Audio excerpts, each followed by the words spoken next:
Assalamualaikum warahmatullahi wabarakatuh. Pada pertemuan kali ini ada sebuah kisah, yaitu kisah Sya'ban. Sya'ban ini sahabat Nabi yang menyesal pada saat syakaratil maut. Sya'ban namanya tidak menonjol di kalangan para sahabat, tidak seperti sahabat-sahabat yang lain seperti Abu Bakar, Umar bin Khattab, Utsman bin Affan, Ali bin Abi Thalib, Zaid bin Sabit, dan lain-lainnya.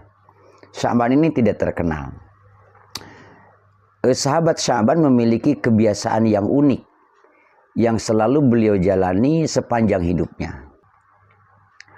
Kebiasaan unik itu adalah beliau selalu hadir di dalam masjid sebelum sholat fardu berjamaah dimulai.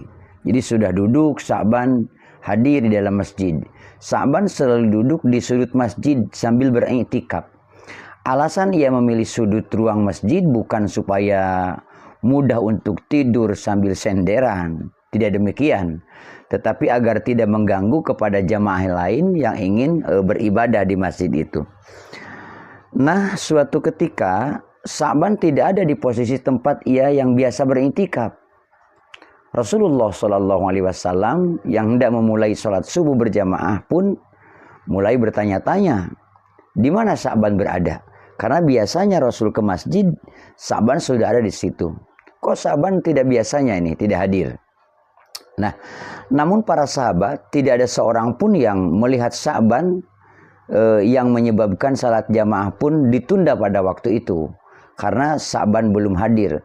Maksud ditunda itu ditunggu sebentar, barangkali Sya'ban masih di perjalanan, demikian. Tidak berapa lama tentu ditundanya karena kita tahu subuh itu waktunya sedikit. Setelah beberapa waktu tidak ada tanda-tanda kehadiran Sya'ban, maka Rasulullah SAW pun segera melaksanakan sholat berjamaah subuh. Rasul khawatir kalau terlalu lama menunda sholat itu, nanti sholat subuh berjamaah akan terlaksana terlalu siang atau kesiangan. Nah, setelah selesai melaksanakan jamaah, Rasulullah SAW bertanya lagi kepada para sahabat yang hadir dalam jamaah sholat subuh itu, ada yang tahu di mana rumah Sya'ban? Rasul bertanya kepada para sahabat. Nah, salah seorang sahabat mengetahui di mana persisnya letak rumah sahabat Sya'ban. Ia menjawab kepada Rasul, aku tahu ya Rasulullah. Khawatir terjadi sesuatu terhadap Sya'ban, maka Rasulullah SAW meminta agar diantarkan ke tempat kediaman Sya'ban, ke rumahnya Sya'ban.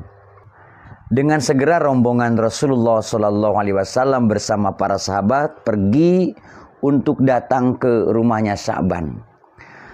Ternyata perjalanan ditempuh itu amat panjang, hingga jarak antara masjid menuju lokasi rumahnya Sya'ban itu kira-kira ditempuh mulai setelah sholat subuh berjamaah tadi sampai di rumah Sya'ban itu menjelang waktu afdolnya untuk melaksanakan sholat duha. Berarti ini jaraknya kan rada jauh begitu. Sesampainya di depan rumah, kemudian Rasulullah SAW mengucapkan salam sambil mengetuk pintu rumah Sya'ban. Kemudian keluarlah seorang wanita sambil membalas salam Rasulullah SAW. Ia membuka pintu. Rasul bertanya, benarkah ini rumah Sya'ban? Wanita itu menjawab, iya betul ya Rasulullah, dan saya adalah istrinya. Berarti tepat Rasul itu datang di rumahnya Sya'ban. Kemudian Rasulullah SAW kembali bertanya, bisakah kami bertemu dengan Sya'ban? Tadi pagi beliau tidak hadir waktu berjamaah salat subuh bersama kami, kata Nabi. Wanita itu menjawab sambil menitikkan air mata di pipinya, mohon maaf ya Rasulullah, beliau sudah meninggal pagi tadi, tepat sebelum adzan subuh. Innalillahi wa inna ilaihi raji'un, kata Nabi. Ternyata Sya'ban tidak hadir karena sahabat Nabi yang ini adalah wafat. Beberapa saat kemudian wanita itu bertanya kepada Rasulullah, "Ya Rasulullah, ada sesuatu yang ingin saya tanyakan kepada engkau." Rasulullah pun menjawab, "Silakan, apa yang hendak ingin kau tanyakan kepadaku?"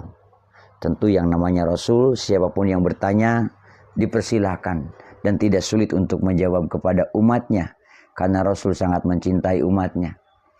Wanita itu bertanya, "Tadi sebelum ia meninggal, ia berteriak 3 kali ya Rasulullah, dengan kalimat yang berbeda-beda." Rasulullah kembali bertanya, apa saja kalimat yang diucapkan oleh Sya'ban menjelang wafatnya? Dalam masing-masing teriakan begini ya Rasul, ia berkata, "Aduh, mengapa tidak lebih jauh?" Itu yang pertama. Yang kedua, "Aduh, mengapa tidak yang baru?" Kemudian yang ketiga, "Aduh, mengapa tidak semuanya?" 3 teriakan Sya'ban itu sebelum wafat dengan kalimat-kalimat yang tadi. 3 penyesalan dengan kalimat aduh. 3 penyesalan dari sahabat Sya'ban. Rasulullah SAW kemudian memberikan penjelasan dengan amat rinci kepada istrinya Sya'ban dan para sahabat yang lain mendengarkannya. Ketika menjelang sakaratil maut, kata Nabi, seluruh amal perbuatan yang telah Sya'ban lakukan itu ditayangkan oleh Allah Subhanahu wa taala. Termasuk nanti kita semua demikian. Semua peristiwa yang disaksikan oleh Sya'ban tidak dapat dilihat oleh orang lain yang ada di sekitar Sya'ban pada waktu sakaratil maut. Di samping amal perbuatan, Allah juga memperlihatkan ganjaran yang Sya'ban terima dari Allah Subhanahu wa taala atas segala kebaikannya. Nah, teriakan yang pertama, aduh, mengapa tidak lebih jauh? Dalam penayangan itu, kata Nabi, Sya'ban menyaksikan suatu amal yang biasa ia lakukan setiap hari berupa perjalanannya pergi ke masjid untuk melaksanakan sholat berjamaah. Dari perjalanan yang amat panjang itu, Sya'ban diperlihatkan ganjaran yang ia peroleh dari setiap langkah kakinya. Padahal kan tadi rumahnya cukup jauh dari masjid, tapi Sya'ban merasa kurang jauh karena melihat ganjaran yang begitu besar, ganjaran yang begitu banyak. Saat ia berteriak, timbul penyesalan dalam diri Sya'ban. Andaikan jarak rumahnya dengan masjid lebih jauh lagi, tentu pahala yang ia peroleh semakin banyak dan akan semakin berlipat-lipat. Itu yang pertama. Kemudian teriakan yang kedua, Sya'ban berteriak pada waktu sakaratil maut, aduh, mengapa tidak yang baru? Nabi menyampaikan ini maknanya, pada saat musim dingin, angin menghembuskan hawa dingin yang menusuk hingga ke tulang. Sya'ban yang hendak pergi ke masjid pun kembali ke dalam rumah dan mengambil baju untuk melindungi dirinya agar tidak terlalu dingin. Sya'ban sengaja mengenakan baju yang baru di bagian dalam, sedangkan baju yang sudah jelek di bagian luar. Dengan tujuan Sya'ban sengaja melakukan itu karena nanti jika terkena debu atau kotoran di jalan hanya terkena baju yang luar, yakni baju yang sudah jelek saja. Sedangkan baju yang dalam yang masih bersih, masih baru, itu dapat digunakan untuk sholat berjamaah setelah meninggalkan baju yang jelek tadi, yang luar, yang kena kotoran. Karena kalau musim dingin kan anginnya kencang menghembus, debu bisa bertaburan dari mana-mana. Nah, di tengah perjalanan, Sya'ban menemukan seseorang yang kedinginan. Tanpa ragu Sya'ban segera mencopot baju luarnya, kemudian menyelumuti orang yang kedinginan itu, sambil Sya'ban memapahnya menuju masjid untuk berjamaah. Orang itu yang diberikan baju yang luar oleh Sya'ban tadi selamat dari kedinginan dan dapat melaksanakan sholat berjamaah. Sya'ban melihat ganjaran yang ia terima sebagai balasan untuknya yang telah memakaikan pakaian yang luar, baju yang sudah jelek kepada orang yang kedinginan tadi. Di situ Sa'ban menyesal. Seandainya ia memakaikan baju yang baru, pastilah ganjaran yang ia terima jauh lebih banyak lagi, jauh lebih besar lagi. Subhanallah. Kita kan kadang-kadang begitu. Memberi kepada orang itu bukan yang terbaik, tapi sisa kita. Memberi kepada orang itu bukan yang kita sukai, justru yang kita tidak suka, yang sudah menjadi sampah di kita. Itu contohnya. Teriakan ketiga, aduh mengapa tidak semua, kata Sa'ban dalam sakaratil maut. Nabi menjelaskan, suatu pagi Sa'ban hendak sarapan dengan sebuah roti dan segelas susu.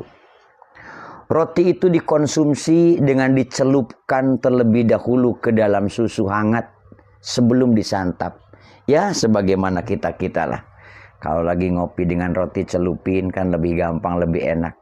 Nah, sebelum memulai sarapan, tiba-tiba datanglah pengemis di depan pintu rumah Sa'ban sambil meminta makanan. Pengemis itu mengaku sudah 3 hari tidak makan sama sekali. Sa'ban pun merasa iba. Ia pun membagi rotinya menjadi 2. Sebagian diberikan ke pengemis, sebagian ia makan. Jadi menjadi 2 bagian. Nah, membagi. Susu pun demikian. Dibagi 2. Untuk dirinya dan untuk pengemis. Dijadikan dalam 2 gelas. Sa'ban pun diperlihatkan oleh Allah ganjaran yang ia terima dari memberikan sebagian roti dan separuh susu yang hendak ia makan dan hendak dia minum untuk sarapan tadi. Ia melihat ganjaran yang sangat besar. Andaikan ia memberikannya semua, tentu pahalanya akan jauh lebih besar lagi dari Allah Subhanahu wa taala. Itulah penyesalan-penyesalan Sa'ban yang Rasul jelaskan pada waktu sakaratil maut. Begitupun orang yang tidak bersedekah sewaktu hidupnya, ia akan menyesal setelah kematian. Di dalam Al-Quran surat Al-Munafikun, Allah Subhanahu wa ta'ala berfirman, A'udzubillahi minasyaitonirrajim, wa anfiqu mimma razaqnakum min qabli ayati ahadakumul maut fayaqula rabbi laula akhartani ila ajalin qarib fa asaddaqo wa akum minas solihin. Firman Allah, infakkanlah sebagian dari apa yang telah kami anugerahkan kepadamu sebelum kematian datang kepada salah seorang di antaramu. Dia lalu berkata sambil menyesal, ya Tuhanku, sekiranya engkau berkenan menunda kematianku sedikit waktu saja atau sedikit waktu lagi, aku akan dapat bersedekah dan aku akan termasuk orang-orang yang soleh. Kemudian Allah berfirman, walai yuakhirallahu nafsan idza jaa ajaluha wallahu khabirum bima ta'malun. Allah tidak akan menunda kematian seseorang apabila waktu kematiannya telah datang. Allah Maha teliti terhadap apa yang kamu kerjakan. Semoga kita diberikan hidayah taufik dari kisah tadi. Walaupun memang apa yang dilakukan Sa'ban di jalan, masih makan kepada orang miskin, tidak ada yang tahu, tapi Rasul dengan wahyu dari Allah Subhanahu wa taala bisa mengetahuinya. Sebelum penyesalan itu datang, mudah-mudahan kita diberikan kemampuan, diberikan kekuatan untuk bisa terus berbuat baik. Apakah itu ibadah yang langsung kepada Allah ataupun membantu kepada sesama. Senantiasa apa yang telah kita lakukan kebaikan semoga diterima dan dosa-dosa kita diampunkan Allah Subhanahu wa taala. Untuk semuanya, terima kasih.